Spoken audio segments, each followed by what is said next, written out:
Okay,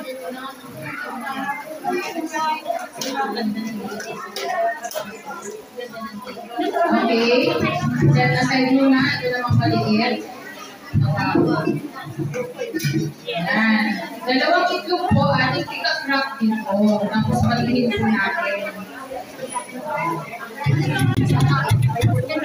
Dalawa lang.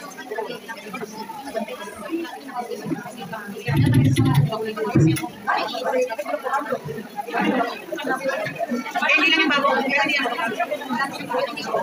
Ano yan? Old stock. Nakalugan niyo ang asukal.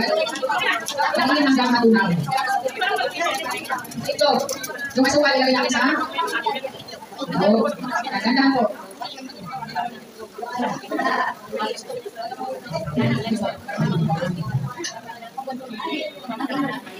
Ang asukal po ay 3/4 cup. Tumalos sa cup kung sila natin. Yan. Ihalo po natin ang harina. So, ang sukat po ng harina, 3.5 tablespoon. Tapos, ang cornstarch din natin at 3.5 tablespoon. Parehas ang sukat para maging crispy. No, yung harina at saka cornstarch. Ano lang, i-direction.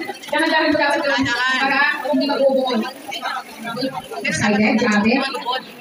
Sige, ayusin. Lahat ay magunaw. Cornstarch at saka harina. Diyan yung harina natin. Ito cornstarch. 3.5. Kapag nilabay, unti-unti ko lang ito, no? Para walang buko. Lahat ay magunaw. Dalawa lang pa.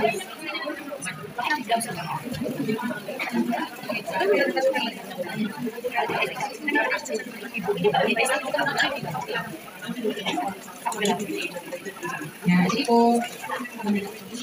Deep frying. Light brown din. Pag light brown na siya, amuin na kaagad. Kasi pag hinintay mo pa ng brown, pangit ng lasa, mapait. Food color nyo, yung pula. Aswede, gusto nyo aswede. Pwede yun, nasyuran na pero yung sensitive. Ano yun? Ilang piraso ang nagawa ko?